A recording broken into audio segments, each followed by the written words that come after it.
दोस्तों आप देख सकते हो कि भाई मेरे पास एक मिनी डीसी मोटर है जो कि बिल्कुल नई और फ्रेश मोटर है। आप पीछे से भी देख सकते हो, कहीं पे भी सोल्डिंग नहीं हुई, क्योंकि इस मोटर को कल ही मेरी दुकान से एक कस्टमर खरीद के ले गया था। लेकिन उन्होंने बताया कि इस मोटर को जब वो यूज कर रहे थे तो ये मोटर उनके हाथ से छूट के नीचे गिर गई, जिसके बाद से अब ये मोटर बिल्कुल भी काम नहीं कर रही है। तो आज की वीडियो के अंदर मैं आपको बताऊंगा फ्रेंड कि अगर आपके पास भी इस टाइप की कोई भी डीसी मोटर है या फिर इस टाइप की जितनी भी डीसी मोटर है, अगर ये काम नहीं कर रही तो कैसे आप अपनी किसी भी खराब डीसी मोटर को घर पे ही रिपेयर करके उसे दोबारा से यूज कर सकते हो। तो वीडियो को बिल्कुल ध्यान से पूरा देखना, सब कुछ मैं आपको स्टेप बाय स्टेप बताऊंगा। तो देखिए फ्रेंड, इस मोटर को देखिए, जब हम इस तरीके से घुमा रहे हैं तो ये हाथ से बड़े आराम से घूम रही है। इसका मतलब क्या हुआ कि मोटर हमारी जाम नहीं है, क्योंकि भाई नई मोटर है और एक दिन में कैसे जाम हो जाएगी। तो यहाँ पे ये तो बिल्कुल आराम से घूम रही है, इसमें कोई दिक्कत नहीं है।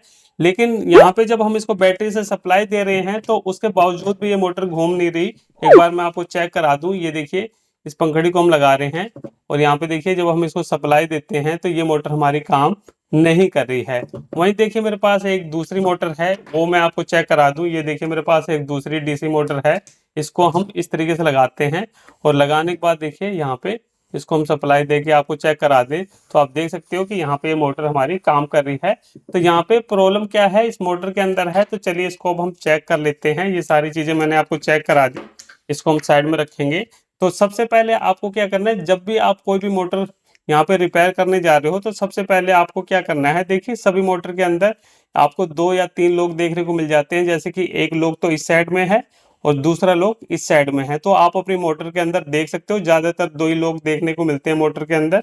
तो यहाँ पे हमें क्या करना है, इस लोग को किसी भी पतले पेचकस की मदद से ऊपर की तरफ उठाना है। जैसे कि मेरे पास ये पतला पेचकस है, मैं क्या करूंगा, इसको ऐसे अंदर डालूंगा और ऊपर की तरफ ऐसे उठा लूंगा। ये देखिए इस तरीके से मैंने ऊपर की तरफ उठा दिया है इसको। इसी तरीके से ये जो दूसरा वाला लोग है, इसको भी हम पेचकस को ऐसे अंदर डालेंगे और ऊपर की तरफ ऐसे उठा लेंगे। ये देखिए मैंने ऊपर की तरफ उठा लिया है।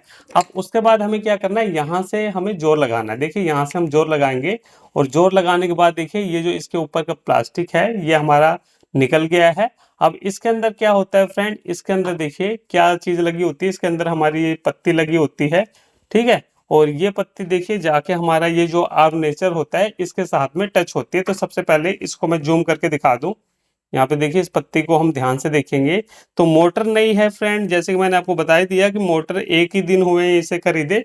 तो यहाँ पे जो इसकी पत्ती वगैरह है वो सारी चीजें तो यहाँ पे हमें सही दिखाई दे रही है, क्योंकि एक दिन में तो पत्ती खराब नहीं होने वाली। ये तो जब खराब होती है जब हम कई दिन से मोटर को यूज करते हैं या फिर ऐसे रख देते हैं कहीं पे 1-2 महीने या 5 महीने के लिए, तब जाके इस पे क्या होता है कि कई बार कार्बन वगैरह आ जाता है जिसकी वजह से मोटर हमारी काम नहीं करती। लेकिन यहाँ पे पत्ती वगैरह हमारी बिल्कुल फ्रेश है, ठीक है। तो यहाँ पे तो कोई प्रॉब्लम नहीं है। अब उसके बाद हम क्या करेंगे, जो इसके अंदर का आर्मेचर है इसको हम निकालेंगे। तो इसको निकालने के लिए देखिए यहाँ से हम अंगूठे से आगे की तरफ प्रेस करेंगे। ये देखिए मैंने प्रेस करा और ये देखिए यहाँ से इसका जो आर्मेचर है इसको हमने निकाल लिया। तो ये इसका आर्मेचर है। तो इसको अब हम क्या करते हैं, एक बार ध्यान से देखेंगे सारी चीजें, क्या कोई वायर वगैरह तो हमारी नहीं जल गई है, कोई वायर तो हमारी नहीं टूट गई है। अब जैसे कि मैं यहाँ पे देख पा रहा हूँ फ्रेंड, ये मोटर जैसे कि कस्टमर ने बताया था गिर गई थी और गिरने के बाद से मुझे एक वायर यहाँ पे बिल्कुल अलग दिखाई दे रही है। देखिए मैं थोड़ा सा जूम करके आपको दिखा दूं तो आप अच्छे से देख पाओगे चीज को। यहाँ पे आप देख सकते हो कि ये जो वायर है, ये देखिए यहाँ पे ये जो वायर है ये इसके साथ में जुड़ी हुई थी, ठीक है। और ये वायर यहाँ पे गिरने की वजह से शायद यहाँ से हट गई है, जिसकी वजह से ये मोटर हमारी काम नहीं कर रही है। और ये वायर इसी के साथ में जुड़ी हुई है, क्योंकि देखिए सभी पॉइंट के साथ में आप देखोगे तो आपको 2-2 वायर दिखेगी। इसके साथ में इस साइड वायर जुड़ी है और इस साइड वायर जुड़ी हुई है, जबकि इसके अंदर क्या है, सिर्फ इसी साइड में वायर जुड़ी हुई है। इस साइड ये वाली वायर हमारी हट गई है। तो यहाँ पे हमें प्रॉब्लम पता चल गई है और शायद इसी के कारण से ये मोटर हमारी काम नहीं कर रही है। तो हम क्या करेंगे, एक बार इसको यहाँ पे सोल्डिंग करेंगे। तो सोल्डिंग करना बिल्कुल आसान है, इस तरीके से आप सोल्डर आयरन की मदद से इसे बड़े आराम से सोल्डिंग कर सकते हो। तो मैं यहाँ पे क्या करता हूँ, वायर को सोल्ड कर देता हूँ इस तरीके से। देखिए यहाँ पे हमें सोल्डिंग करनी है। ये देखिए मैंने यहाँ पे वायर को जोड़ दिया है, बड़े आराम से वायर जुड़ गई है। तो इसी तरीके से फ्रेंड आपको एक एक चीजों को अच्छे से देखना होता है। कई बार क्या होती है कि छोटी सी प्रॉब्लम होती है, लेकिन हम अच्छे तरीके से उसे चेक नहीं कर पाते, जिसकी वजह से हमें प्रॉब्लम मिलती नहीं है और हम परेशान हो जाते हैं। तो ये चीज़ हमने देख ली। अब मेरी मोटर के अंदर तो ये वायर निकल गई थी, जिसकी वजह से प्रॉब्लम बन रही है। लेकिन काफ़ी सारे भाई ऐसे होते हैं, उनकी पुरानी मोटर होती है, 6 महीने 1 साल पुरानी मोटर होती है। तो उसके अंदर क्या होता है कि कई बार तो ये जो हमारी पत्तियां हैं, इसके अंदर कार्बन आ जाता है। तो इसके कार्बन को आपको साफ कर लेना है। मैं एक बार तरीका बता रहा हूँ, क्योंकि अधिकतर मोटर के अंदर ये प्रॉब्लम आती है। यहाँ पे ये जो पत्ती आपको दिखाई दे रही है, इसके अंदर कार्बन आ जाता है, जिसको बुश भी बोलते हैं काफी सारे लोग। तो यहाँ पे इस तरीके से फिंगर को लेके ऐसे आपको ब्लेड लेना है और इस तरीके से आराम आराम से इसको क्लीन कर लेना है। अगर आपकी इस पत्ती के अंदर आपको काला काला दिखाई दे रहा हो, तो यहाँ पे इसको आराम आराम से साफ कर लेना है। इस तरीके से देखिए, ये चीजें आपको साफ कर लेनी है। ऐसे आपको अंगूठा जरूर लगाना है, ये नीचे की तरफ आपको सपोर्ट जरूर लगानी है और बिल्कुल प्यार से आपको हल्का हल्का इसे रगड़ना है, आपको ज्यादा जोर नहीं लगाना। तरीके से आपको इस पत्ती को क्लीन कर लेना है। और ये क्लीन हो गई है, तो उसके बाद आपको क्या करना है, ये जो हमारा आर्मेचर होता है, तो ये जो पत्ती है ना, ये जो पत्ती हमने साफ करी है, ये इसके साथ में टच होती है। तो कई बार क्या होता है कि मोटर काफी दिन यूज होने के बाद इस पे भी कार्बन आ जाता है। तो इसको भी आप इसी तरीके से ब्लेड से अच्छे तरीके से रगड़ लिया करो, इसके ऊपर भी कार्बन आपको देखने को मिलेगा। तो ये चीजें आपको कर लेनी है। ये देखिए, मेरे केस में तो क्या था, वायर टूट गई थी, लेकिन अधिकतर लोगों की प्रॉब्लम यही से होती है। तो इसलिए मैं ये भी साथ के साथ आपको बता रहा हूँ, इस तरीके से आपको इसे क्लीन कर लेना है। तो ये हमने इस तरीके से क्लीन कर लेना, किसी भी पतले ब्लेड या फिर आपके पास रेगमार हो, उससे आप इसे इजिली क्लीन कर सकते हो। तो ये काम हमने कर लिया।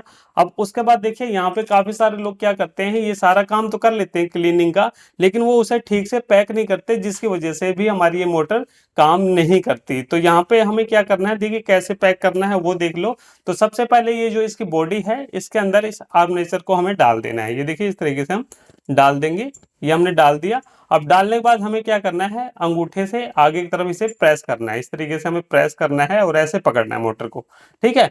और ऐसे पकड़ने के बाद हमें क्या करना है, ये जो पत्ती है, इस पत्ती के बीच में हमें इसको डालना है, ताकि ये आराम से इसके अंदर फिट हो जाए। ये देखिए, पत्ती हमारी किस तरीके से इसके अंदर दोनों साइड में लग गई है ना, ऐसे लगनी चाहिए। काफी सारे लोग क्या करते हैं, इसको अंदर ही डाल देते हैं, पूरा अंदर डाल देंगे और उसके बाद इसके अंदर ऐसे डाल देते हैं। तो ऐसे पत्ती इसके दोनों साइड आती नहीं है, तो ये आपस में क्या होती है, पिनें शॉर्ट हो जाती है, तो जिसकी वजह से मोटर हमारी काम नहीं करती। तो आपको ऐसे अंगूठे से पकड़ना है, पहले यहाँ से आपको दाब के रखना है और इस पत्ती के बीच में आपको ऐसे करना है। ये देखिए, इस तरीके से करोगे तो ये आपकी पत्ती बिल्कुल बढ़िया तरीके से लगेगी। इस तरीके से एक बार देख लिया करो आप, ठीक है।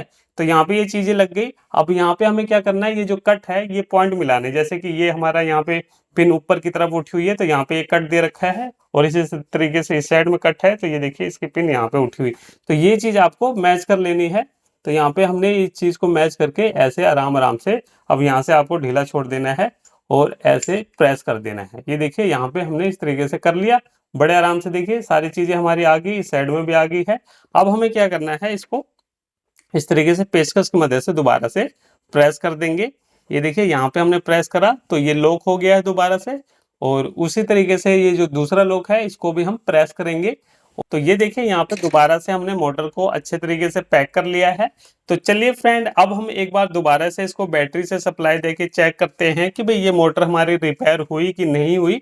बाकी आपको क्या लगता है, आप मुझे कमेंट करके जरूर बताएं। तो यहाँ पे देखिए, मैंने पंखड़ी को इसको लगा दिया है। अब उसके बाद देखिए, हम उसी बैटरी की मदद से इसको दोबारा से सप्लाई देंगे और देखेंगे भाई मोटर काम कर रही है कि नहीं कर रही है। तो यहाँ पे आप देख सकते हो कि हमारी जो मोटर है, बिल्कुल बढ़िया तरीके से फुल स्पीड के अंदर बिल्कुल बढ़िया तरीके से काम कर रही है, इसमें कोई भी दिक्कत वाली बात नहीं है। तो इस तरीके से आपने देखा फ्रेंड कि एक छोटी सी प्रॉब्लम की वजह से भी हमारी मोटर काम करना बंद कर सकती है। तो इस तरीके से आप अपनी किसी भी छोटी बड़ी मोटर को बड़े आराम से रिपेयर करके उसे यूज कर सकते हो। तो चलिए फ्रेंड, फिर मिलते हैं नेक्स्ट वीडियो में कुछ नए टॉपिक साथ। तब तक के लिए जय हिंद, वंदे मातरम।